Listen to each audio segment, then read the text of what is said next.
This week's guest on the Coach2Scale podcast is the real deal, competitive, well-rounded, and 100% authentic. Thad Zylka doesn't just sugarcoat leadership. He knows tough conversations need to happen now, not later. And he also believes that great leaders, they don't just listen, they watch body language, energy shifts, unspoken struggles. A simple "what's wrong" can crack open a conversation that changes everything. Oh, and when he's not dropping sales wisdom, he's rocking out as a huge Kiss fan since 1975. So much so, he's writing a book. And if you believe in leading with authenticity, handling the hard stuff head on, and staying sharp inside and outside of work, this episode's for you. And hey, if you're getting value from these conversations, engage with us on LinkedIn. And don't forget to subscribe to the Coach2Scale YouTube channel. Let's go. Welcome to Coach2Scale, how modern leaders build coaching cultures. I'm your host, Matt Bonelli. Join me as we build a community of like-minded professionals who share the belief that effective coaching improves the performance of every team member. Our mission is to help leaders become better coaches. The Coach2Scale podcast is sponsored by Coachum, the world's first AI coaching execution platform that leverages evidence-based coaching to increase quota attainment. And with that, let's get started. To say that today's guest is interesting and competitive would be an understatement. People who really know him gush when they talk about what a remarkable human being he is, and that's exactly what prompted me to reach out to him and bring this conversation to you today. He started his career in the 80s and worked to master his craft at companies like JDA, Infor, and Pros. He's freshly back from the Waste Management Open in sunny Arizona. Thad Zylka, welcome to Coach2Scale. Thanks, Matt. Glad to be here. Appreciate it. Probably not as fun as the Waste Management Open. I hope that was a good time. Looks like you got some good weather. It was spectacular compared to last year. They delayed it because there was ice on the sidewalks and then rained a couple of days. This was 80 and spectacular. So yeah, it was a lot of fun. Yeah. You don't go to Arizona to see ice. I remember a long time ago, I did a half marathon there, rock and roll half marathon. And, we were getting long underwear at the store and it was, it was in the high 20s. So yeah, crazy times. So Thad, let's jump right into it. I'm really excited to have this conversation, and we'll start with the myth buster question that we usually start with. So Thad, what's a myth in the business of coaching and leading salespeople, sales leaders, a myth that you believe is misguided? It might even be complete BS too. That when you hire great salespeople, they don't need to be coached, or you don't need to bring in outside coaching companies like yourselves to make them better. And I think it's just crazy, because everybody needs a coach. Look at the best sports people, golfers. We just talked about golfers, or any major sports team. They have coaches for a reason, and that's to make people better. So just hiring great people, much like hiring or getting great athletes, doesn't mean they don't need coaching. They do. And some of the greatest athletes probably need more coaching than anybody. So what do you say to that company president, that CEO, the board member who says, hey, if you hired really great people, why do you need to do all this stuff? Don't they know what they're doing? They've been doing it for 10, 15, 20 years. Well, again, I'll use the golf analogy. Maybe that's the problem, is they've been doing things wrong. And with some coaching to fine tune certain things, they could go from good to great. And good to great. And that there's a lot of revenue in that, going from good to great. Yeah. Per person times, 10 people on a team or something like that. So Thad, is there a framework? Is there a system, guiding principles you've used during your career when leading teams? Yeah. Look, I've always been a proponent of a business plan, and the old saying, plan your work your plan, it is so critical. And you got to have, what is your mission? And the mission can be, I want to make 100% of my number, but, I want to buy this new car Why are you doing this is part of, the whole understanding. And then, what's the 30-day? What's the 60-day? What's the 90-day plan? And how are you going to break this down? And then, what deals are you working on? What's the detailed steps to get those deals done? And how are you going to make your number? And I always tell people, look, I'm not going to run your business. You're the president, you're the CFO, you're the CIO and the janitor of your business, and you're responsible. But you have to have a business plan and a framework as an individual, much like any manager would have running their business, from that perspective. And it's amazing that it doesn't always happen. But let's for a second assume that the business plan is there. I've seen that. Hey, look, I've committed this sin. I've had people put business plans together and then didn't look at them for probably too long, and it wasn't something we revisited. I mean, look, I've made that mistake in the past. I'm not afraid to admit it. But let's talk about accountability for a second. Once that business plan's there, how do you hold that sales leader, that salesperson accountable for getting done what they need to get done? Well, you got to set the right expectations of what you as a sales leader expect. And you got to be engaged with people, whether it's one-on-ones, doing sales meetings, going out in the field with people, making sure they're getting training, making sure you're clearing the plate of nonsense stuff that always was an internal bureaucracy or whatever. So as a manager, take away all the excuses, and then it's up to the individual. Look, it's about performance. And in sales, this is hard. And you got to be accountable. And look, most great salespeople know that they may not be going as well as they'd like to. And so, they're open. If they're not, then, really, are they going to be that great? That's what my view of it is. But Yeah. it's a business, right? It's nothing personal. It's about business. Yep. As Don Corleone would say, it's not personal, it's just business. Yeah. So that accountability, then if they're not doing what they're supposed to be doing, that leads to something that we'll call a tough conversation. A theme lately with this podcast and these discussions has been each of the last several guests have made a comment similar to the fact that when someone's not doing well, they know they're not doing well.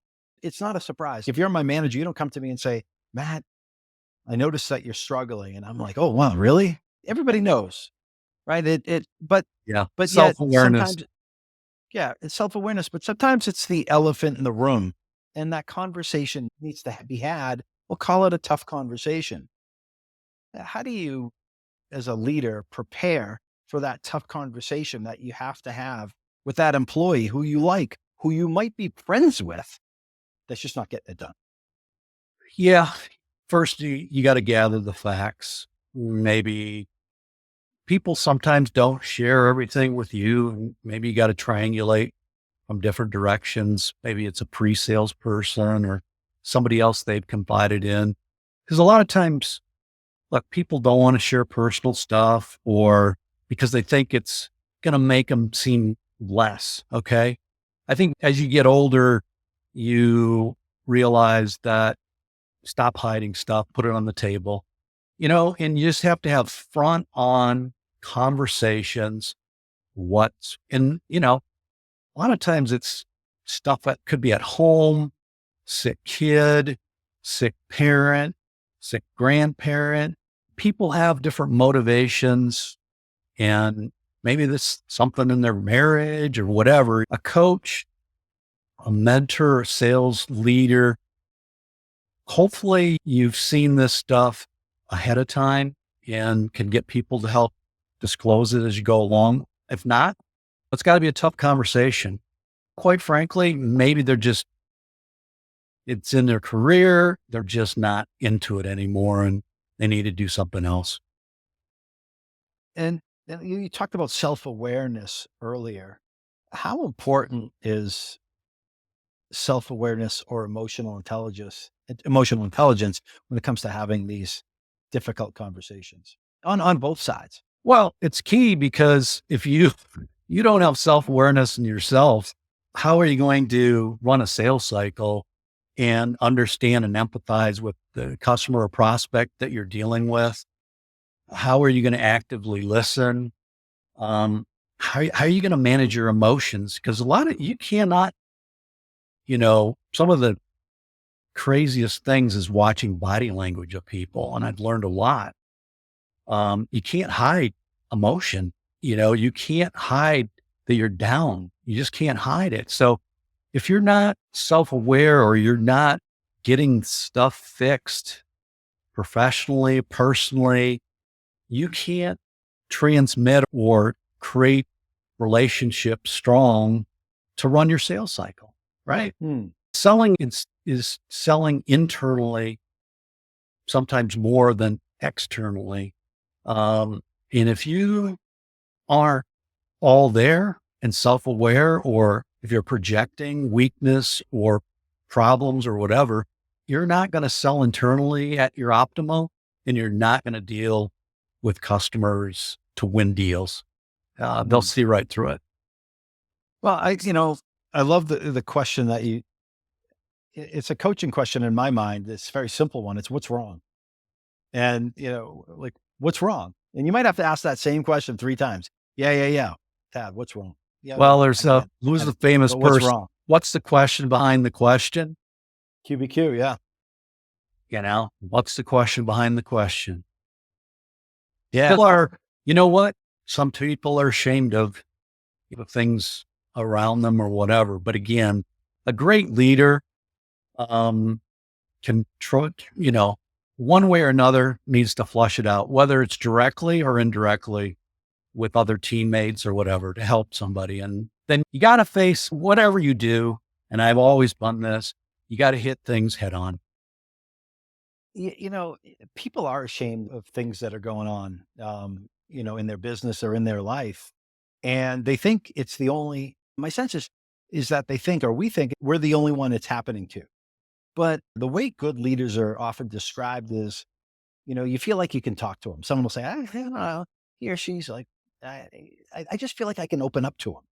And so when that leader gets that person on the team who's embarrassed but has something bad going on, and they share it with that leader, now that leader can really show that, empathy, that they care and try to help. And that bridge to trust is shortened tremendously when that happens. But as you said, it does take that self-awareness to, like, look at the body language, right? You can watch a golfer on the golf course who's starting to implode on TV. You can see it happening.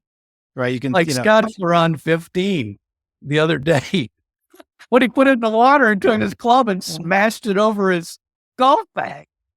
yeah, sometimes they're more obvious than others. But even like, yeah, watching the Super Bowl, watching Mahomes, like, he's not used to being down 34 to nothing and nothing going their way. You can see it unraveling.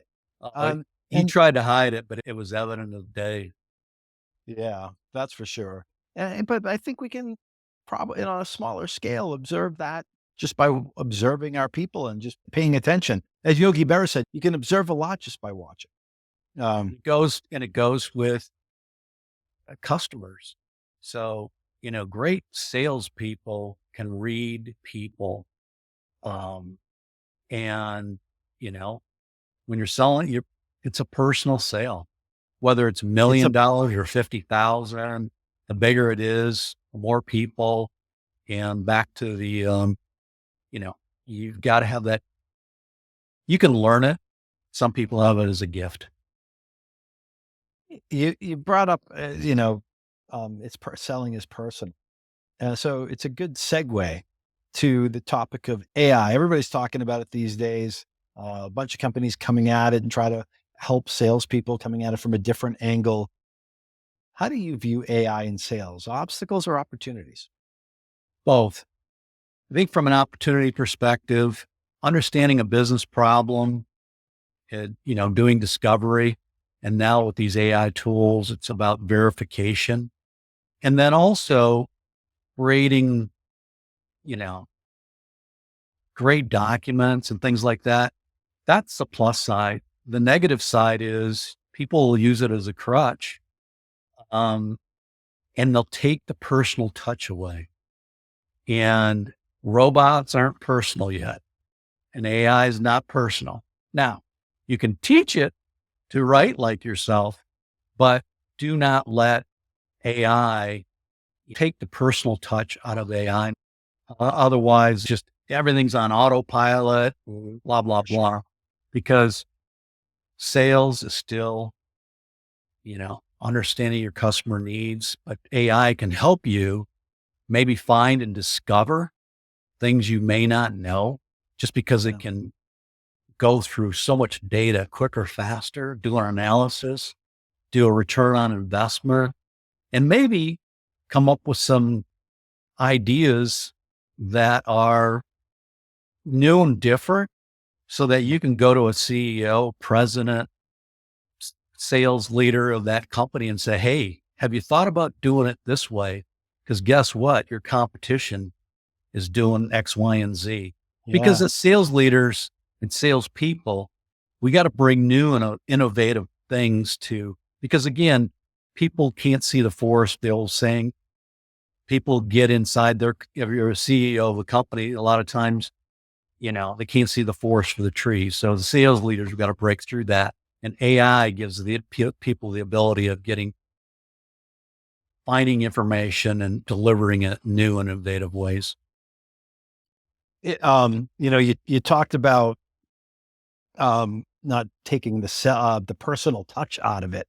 But it can, you said, it can make you look good. It can spawn ideas, but that actual human connection, that's person to person. That's having a conversation, and that's the missing link. So AI can do a lot before and after, but when you're talking to that customer on a call like this or in person, there's no AI that's going to make up for you. Is that fair to say?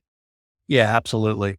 Because again, that CEO president, to some of our earlier, he's got a whole set of issues and headaches and problems, both at work and home. And I always instill to this day, look at people's backgrounds. What's their associations? What tribes do they belong to? Are they golfers? Are they, you know, football fans? Because again, people relate to people who care about what they care about. Those kind of connections and relationship building. And AI, well, I have a robot that cleans my floors, but doesn't talk to me. People don't Yeah. care what you know until they know that you care. Well, we'll revisit this in a few years, right?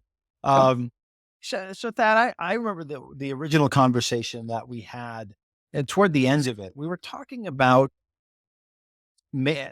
successful salespeople that feel compelled at some point in their career to go into management. And and this was a hot button with me because I just have seen so many awesome salespeople ruin their run at a company because they feel like, oh, they're looked down upon because they're carrying a bag at insert the age. Sometimes it's 30. I can't believe I'm still carrying a bag at 30 or at 40 or at 50 or at 60, whatever the number is. Yeah. But then they go into management and it's not their thing. They don't like it. They're not good at it. And then their kind of reputation is sullied. And then they end up leaving that company because then they don't feel good going back to be a rep because they feel like they failed. Right. Um, what are your thoughts on this whole point about, does everybody that's successful in sales eventually need to go into management? No, absolutely not. Some of the greatest salespeople I've um, have dealt with, they just have certain characteristics. And look, I've had a bunch of people who wanted to go into management. And I said, okay, here's what it's about. If you want to go this path from a career planning, let's get some training. Here's what it's all about, those kind of things. And some of them have gone that path and others just said, you know what? No moss. This isn't for me. And, I said, I've had frank conversations with people and they said, look, I wanted to go into management. And I said, there's no ability here right now. And they made a decision to go to another company and, some have succeeded and some have failed. But there's nothing wrong with, if you're mastering your craft and you love doing what you're doing in sales, you don't have to change your career trajectory. Isn't that the beauty of sales? Yes, absolutely. And there's times that when I was in management, I'm like, man, I need to go back to be an individual contributor. I was making a lot more money and had a lot less headaches. Oh, yeah. When you're brought in to work on a big deal and that big deal closes and the rep is making, a boatload of dough and, you're like, I made $5. Well, and when you're in global up or, global groups and you got HR, in multiple countries and this and that, you stop being a sales leader and you be spend more time in HR. You're like, wow, maybe management's not all cut out to be what they said it would be, but everything's pluses and minuses and you make it. Yeah. I think working on the big deals and, like as a senior leader, not getting paid out, that was never the real issue with me. The real issue when I cursed my management career was, were the HR issues I had to deal with. I'm like, oh, this just takes you away from everything. But anyway, topic for another day there. So, but I was kind of going down the painful lesson route there. What's a painful lesson that you learned somewhere along the business that has kind of shaped who you evolved to become as a leader? Yeah, my early days, as a new sales person, you go into companies and, they like being real blunt. Like, I just don't understand what your solution could do to help me. And you hear that a couple times, you kind of take a step back and you say, what is it that I'm really selling? And what is it, the benefits, and what's it going to take for them to realize what I'm selling can, reduce the time of doing X, Y, and Z, can return an investment to them and things like that. So you go from just pitching stuff to understanding what customer needs are. You like take a step back and say, I need to learn something here.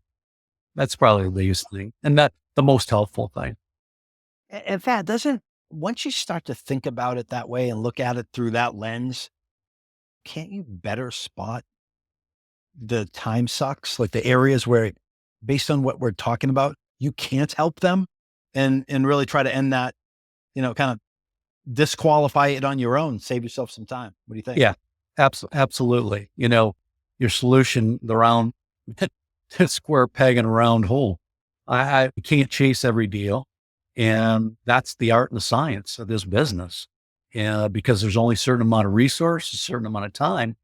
And as a sales leader, you got to go to certain deals and say, look, you got to explain to me why we're going to make a, massive $1,000 investment of time and resources when you don't have some of the C-level on board that they're going to ever move forward. And again, it's back to, this is not personal. It's about business. And we only got certain amount of times at bat. And that's such a powerful message. Like, hey, help me understand why our sales team will invest. I mean, we will, if it makes sense, we 100% will, but based on what we're talking about, I'm not really seeing where it makes sense. Can you help me out? Like, that's Absolutely. such a powerful question. And anybody as sales leaders, we need to do that, right? Right. How committed the sales rep is to the deal. You flush it out. And I think the reason why it's not done is because it can be a little uncomfortable at first if you've never done it. I mean, maybe it comes with experience and confidence, but once you ask the question, you realize that is a very fair question. And any business person worth their salt is going to answer you directly. And they're not going to be pissed off that you asked it, unless, of Right. course, you ask it like a jerk, which is possible. It happens. It But you, happens. you talk about getting to the C level. It, isn't it true, Thad? Like sometimes the C level, sometimes the CEO, the CFO, he or she's not the power in the organization. Yep, absolutely. And that's the beauty and the complexity of complex sales, right? Because one of the greatest books, whether it's a Selling Fox or Miller Hyman or whatever, there's the economic buyers, there's the technical buyers, there's the gatekeepers of this, that, and the other thing. And that's the whole art and science of selling a deal. And I sold some big deals, and president, he wanted to go fishing. He didn't want to see a demo. Right. Yeah. So I took him fishing. And did the demo with somebody else. 100%. Yeah. You got to know who you're talking to. One of my old bosses says, part of selling is, you need to go from the balcony to the dance floor, and you need to know how to talk the language when you're at each one of those locations. Yeah. And you got to have a coach within the company, somebody that does have power, that is respected. And again, that's the art and the science. Because if you don't have that inside sales person, so to speak, coach, whatever you want to call them, fox, everybody's got different names. It's very difficult because you're a salesperson is an outsider, and, these multi-billion-dollar companies, a lot of times aren't risk-taking. Oh yeah. That's a great point. True words have never been spoken about the topic. So Thad, let's pivot a little bit. What's keeping you busy these days? Well, in retirement, I writing a book about being a KISS fan for 50 years. I do some gold painting. I do some metal detecting. I've got old cars I work on, see grandkids, travel, go to golf outings.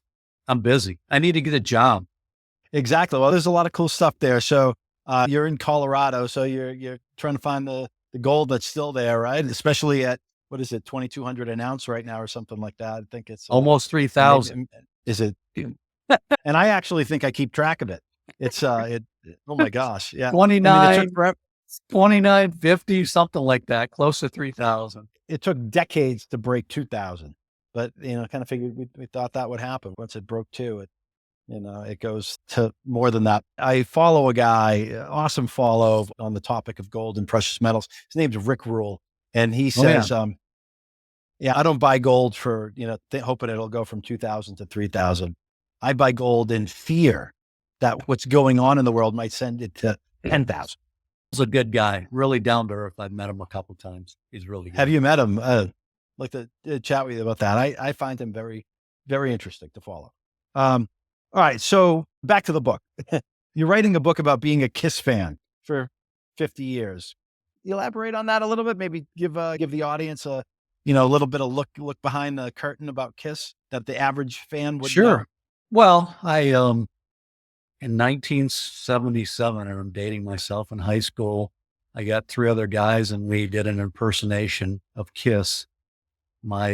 Stole my mom's shoes and my sister's shoes and put platforms on them. And we had some uniforms. And so it all started there. And I collect their stuff, guitars. I have a famous key that they got in 1975, Cadillac, Michigan. I took it back for the 40th anniversary. Gone to so many shows, did some other impersonations. Had dinner with Gene Simmons, my wife, great guy. Talk about sales. That guy's the master salesmanship, and, he's got more creative ideas than a lot of people. So I write about KISS coming to Cadillac in 1975 to motivate and support the football team. They did a concert in their gymnasium. That 40 years later, the key I got in an auction when I bought from Gene. It took me 15 years to get the signature. So I talk about that. And then I take it back to Cadillac for the 40th anniversary, and the 50th is in the planning for October 2025 this year. So I plan to take it back for that. And so that's the stories. The people have gone to the shows with me. The people have done the impersonations with me, signed guitars I have, the uniforms I have, the socks, Kiss socks I have, all that stuff's in the book.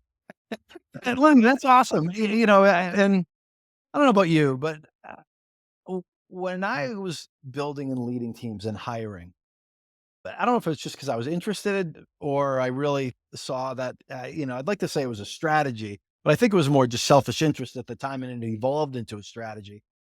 But I tried to fill my team with people who had interesting shit going on outside of work. And I don't know if you ever thought about it that way, but I think that passion that you have, that, you're hunting down autographs and it took you years to get all the signatures to the key and meet these people that you were a fan of the music. You got it done. And some people would love to do that, but they didn't put in the time. They weren't that interested. So there's got to be a connection there. I don't know if you have a thought on that. Yeah, the connection is never give up, always believe in something. And this book it's taken me 2 years. And, I've almost given up on it a couple of times because the amount of time and effort to go back and try to figure out what did I actually go to this show, or did I collect all this stuff and, assemble it by chapter and organize it, writing about it. It's cool, but it's sales and never giving up. I think the connection is, if you have passions about certain things, stick with it. Life is not all about working, and to your point, people have outside passions. They get out of the rat race, clear their head, right? And have another life, whether it's family, sports, whatever. So when they come back Monday morning, even though most great salespeople are working 7 days a week, they, they're rejuvenated because they did things outside of work. Yeah. Yeah. No, it's, never give up. I think it's a really cool story. So have fun with it. I have a sense though, that you're going to run into once you have the book complete. We had a guest on, a friend of mine, a guy named Mike DeLoya, and he always talked about winning the second sale. The first sale was the technical win, getting the yes from the customer. The second sale was getting the damn thing done through legal and contracts. And I can only imagine the legal stuff, copyrights, patents, all this stuff that you have to navigate after you figured out what the hell's going on in your life for the past 50 years to be able to write the book. Now you got to get it published. There's probably a whole bunch of other hoops you have to jump through. There is, and it's a lot of learnings, more than I expected. But again, it's all learnings, and at some point in time, I'm going to have to say this is it, and say let's publish it. And I may have a copyright lawyer come after me. I don't know. Well, we'll face that when it happens. Oh God. Well, what doesn't kill us makes us stronger, as they say. So, a couple of questions as we wrap up here, Thad. Coach2Scale podcast, we talk about coaching and developing people. We bring guests on who care about people and have built their careers, like, achieving success through others, like yourself. And usually people who care, they've had that behavior modeled for them somewhere along the way. Who's somebody in your career who's coaching has had an impact on who you are and what you did? Well, I've had multiple people, and there's much like there's different people within organizations that play a role. If I look at people like, that were visionaries, they learned a lot from Alan Vickery, who started JBA, or Jim Shaper, who started Infor. Those guys have a skill of vision of saying, I'm going to take all these companies and create something big, multi-billion, to Ken Walters, who, probably heard his name, just a down-to-earth guy, probably one of the coolest, calmest senior executives I've seen, had the beauty of working with, to operational guys like Robin Peterson, who was just a drive, and better be to the call 5 minutes before we go live. And also sales leaders like Tom Dursk, who could read his sales like nobody and could network with people to get deals done. He can read people and read deals. So there's not just one individual. There's been many that I've had the great blessings to either work directly for or with or whatever. At the companies I've done, and then outside of work, there's a lot of political leaders that I've had chance to meet, who've influenced the country and influenced me. Excellent. And when you think about coaching, and you can use the word coach however you want. It could be sports, it could be fictional characters. Who's your favorite coach? Favorite? A name that many people would recognize. Zig Ziglar. Yeah. Zig Ziglar. All right. I remember my wife and I, newly married, lived in Nashville, Tennessee. And my territory at the time was Tennessee, Mississippi, Alabama, Arkansas, Kentucky, and Louisiana. And this was in the mid 90s. And I would drive to all my clients in those states. So I've seen almost every nook and cranny of those 6 states. And I just remember driving through the Natchez Trace in Natchez, Mississippi, listening to Zig Ziglar tapes. So it kind of brings me back a little bit. I still have the tapes. When you're young and you're looking up to somebody. I actually met him once in an elevator. Nicest guy in the world. He had just got done doing a presentation, but there's others too. Look, there's, Tony Robbins and John Maxwell and Jim Collins, Good to Great. There's just so many great people, but Zig sticks out because he was so influential when I listened to him. You said you met him? Zig? Yeah. In an elevator. Hey, you met some really cool people. I don't know I'm hanging out in the wrong places. Yes. Yeah. You gotta hang out in better places, I guess. Well, who's the most interesting person that you've met? Wow. Ronald Reagan. So it's interesting, Ronald Reagan. So ironically, the guy that introduced me to you was Lane Monson. And unrelated to you, we were talking about the Ronald Reagan movie because I saw on social media that he posted something about it. So my wife and I watched the movie, which I thought was really cool. But yeah, so you met Ronald Reagan. I met him in 1978 for the first time when a friend of mine was running for Congress and he came in, and probably one of the most underestimated people. But the guy, if you read his works, he was a thinker. He was very, and then when he was president, I happened to be involved in a lot of stuff and met him then. And, just a great human being.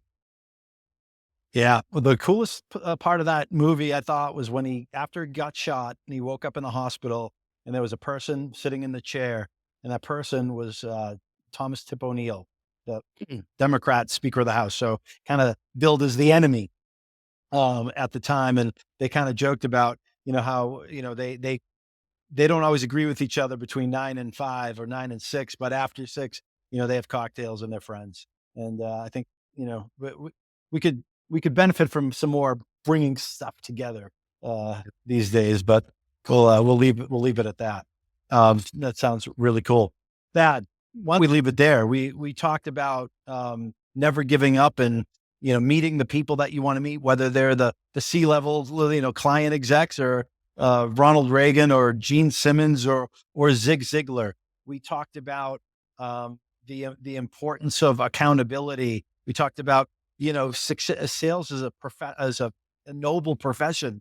You don't have to You don't have to leave it. You don't have to be, bullied or guilted into taking a management job. We talked about the role of emotional intelligence, how to have tough conversations, painful lessons. We covered a lot of ground. Talked about KISS. So I really appreciate the time you invested with us today. Thanks, Matt. It's great. Brought back some old memories and good memories. Awesome. And for everybody out there watching and listening, thanks for doing so.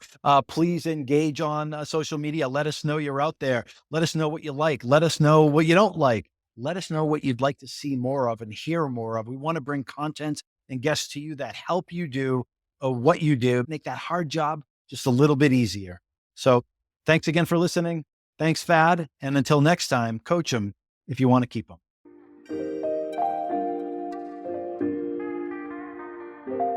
We hope you've enjoyed this episode of Coach2Scale, How Modern Leaders Build Coaching Cultures. For show notes and other episodes, visit us at coachem.io. That's COACHEM.io. And follow us on Twitter at CoachemNow. See you all next week. Thanks for joining. And remember, coach them if you want to keep them.